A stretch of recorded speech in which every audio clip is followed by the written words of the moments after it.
the most complex thing that exists might have something crucial to do with the structure of reality. At least you can make that case. And whether it does or not, in some objective sense, whatever that might mean, it certainly does as far as you're concerned. And so that's of sufficient importance. And so what happens when you realize that you're vulnerable? Well, something very interesting.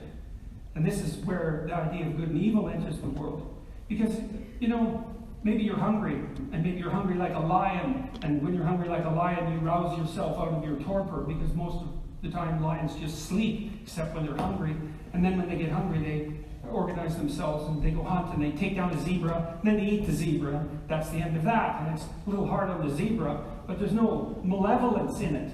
You know, there's no casual slaughter. They're certainly not dragging out the torment of the zebra.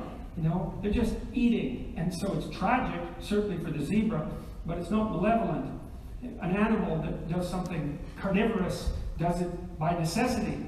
But humans can do something carnivorous out of far more than necessity. And the reason that they can do that is because they actually understand their own vulnerability. And the flip side of that is that as soon as I understand my own vulnerability, I have some sense of how I can be hurt and what makes me terrified and anxious. As soon as I know that for me, I also know it for you. And as soon as I know it for you, then I can use it. And that's how the knowledge of good and evil enters the world, with the revelation of vulnerability. And because now you have within you the power to take that knowledge of the misery of the world and to utilize it in any way that you see fit.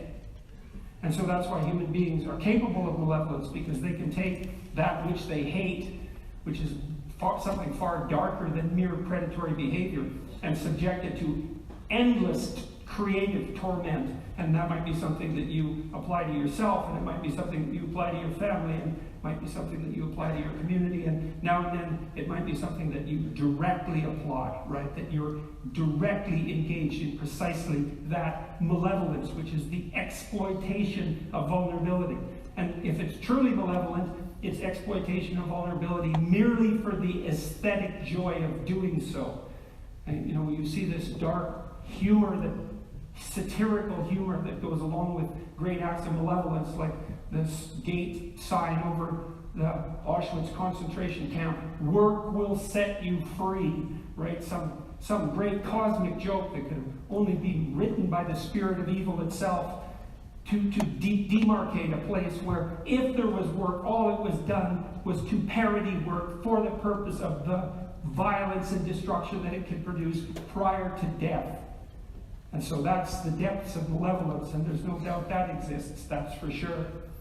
And so then the question, I suppose, is, well, people became self-conscious and they became capable of malevolence, and is that something that you can lay at the feet of God? And so that's something that Milton was very interested in Paradise Lost, his great poem.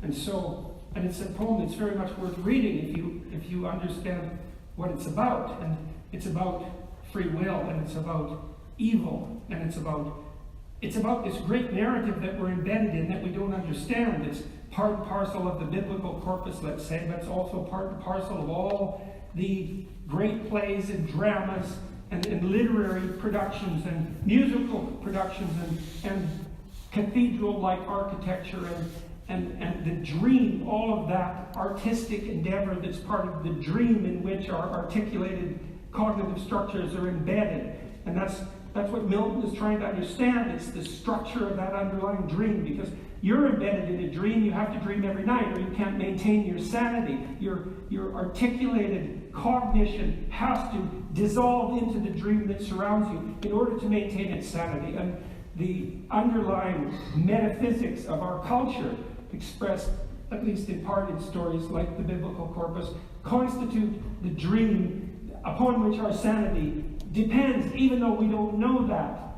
And you see people like Milton, who are great poets, who are geniuses of the imagination, who are playing in the realm of dreams, trying to sort things out at a level that's far below articulated cognition, to wrestle with questions that are so deep that they trouble all of us, but that none of us are intelligent enough to articulate our way through.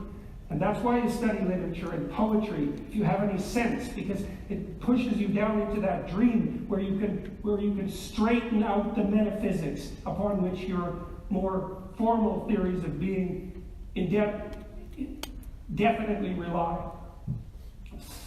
Something has to buffer us.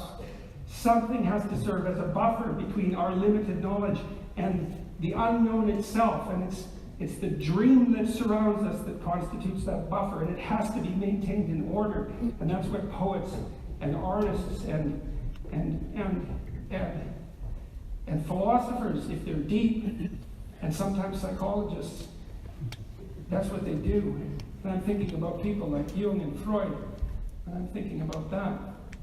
So, this is God's discussion of the emergence of evil in the world and his attempt to reconcile, his attempt to justify, I would say in some sense, the structure of being, even given that malevolence made its emergence on the stage. And he's talking about the relationship between Adam and Eve, but mankind in general, and the spirit of evil as such, which might be that proclivity to seek revenge on existence for the tragedy of being. For man will hearken to his glozing lies and easily transgress the sole command, sole pledge of his obedience. So will fall he and his faithless progeny. Whose fault? Whose but his own? Ingrate. He had of me all he could have. I made him just and right, sufficient to have stood, though free to fall. Such I created all the ethereal powers and spirits, both them who stood and them who fell. Freely they stood who stood, and fell who fell. So that's a fairly straightforward hypothesis that evil beckons, but that people have within them what would be necessary if they drew upon it to resist it. And the existence of evil, the manifestation of evil in the world, can therefore not be laid at the feet of God. Now, perhaps it's an argument that you don't buy, but it's an argument, and it's a strong one. And then there's another justification. You know, Milton wrote Paradise Lost. He said he wrote Milton's Paradise Lost to justify the ways of God to man. That's quite an ambition. It's a hell of a thing for someone to say, especially given that he meant it. And so, here's another section from Book 2. Why would you allow people the choice to indulge in evil? Why grant the power of free will? Because perhaps that's free will, is the power to choose between good and evil. It seems to be the most fundamental definition of free will.